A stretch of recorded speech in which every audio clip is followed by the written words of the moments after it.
if you think about it, like in essence, what the Quran will do is it will help us to become the greatest people we can, the greatest version of ourselves, right?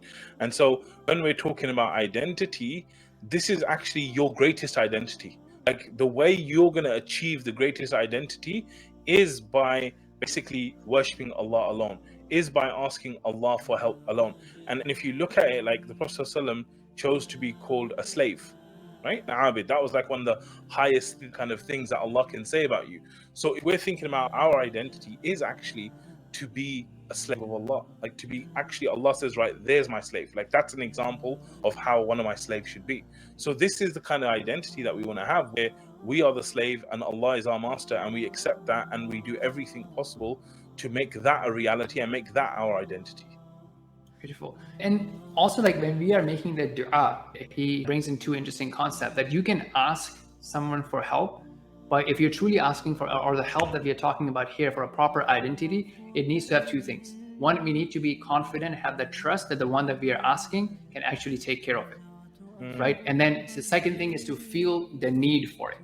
Because sometimes in our daily life, when interacting with people, you may ask for help from someone, that's not the right fit, but that's the only thing you've got, right? So you may have a volunteer or someone that's working for you. That's all you can afford, or you can have a free volunteer, and then you're going to rely on them for something, and they may not be able to deliver on time or deliver with excellence, but boom, that's the only one that you've got.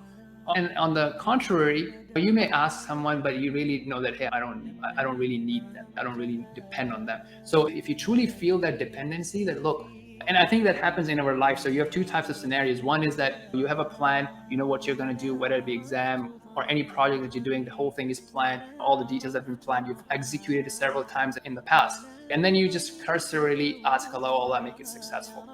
And then there are other times in your life where you have no clue how I'm going to do it. Or you had a plan and boom, it just got busted, everything fall, and you have no idea who to go to, and then you have to meet a deadline or whatever. And then the time when you make the dua in that time is totally different. Yeah, this is why I love entrepreneurship, actually, because for most of my life in my early working years, I was just working in a job.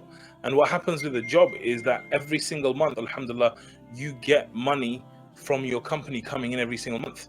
And so you get used to it and you feel like, yes, this money is going to come in every month.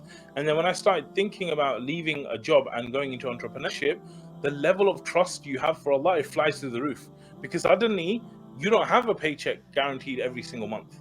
But the way to get around that is to realize it wasn't actually the job that was giving you the money.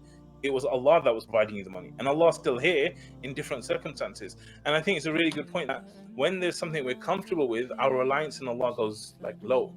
But when there's something we need help with, then the reliance goes up. But what would be amazing is if we could keep that reliance up, even for the blessings that we have. And it reminds me of Shaykh Muhammad Sharif, rahimahullah. He would say that one of the things he would do is if he was going to go to a restaurant, he would like make dua that, Ya Allah, make this an amazing meal. And I'm like, that's so amazing from a dua perspective, because normally you would go to a restaurant. What would you say? You would say, I'm going to this restaurant and I know their food is great. So then you would go there. But it's possible that you could go to the restaurant that day, the food is just off, or it's closed, or there's a queue, or anything could happen, right? But in your mind, you just think, yeah, I want this. I'm going to go there and I'm going to get it. And in a way, you put the power on yourself again. Whereas if you have that mindset that even though I'm going to go and go to a restaurant and I want to have a nice meal, I'm going to ask Allah for that meal.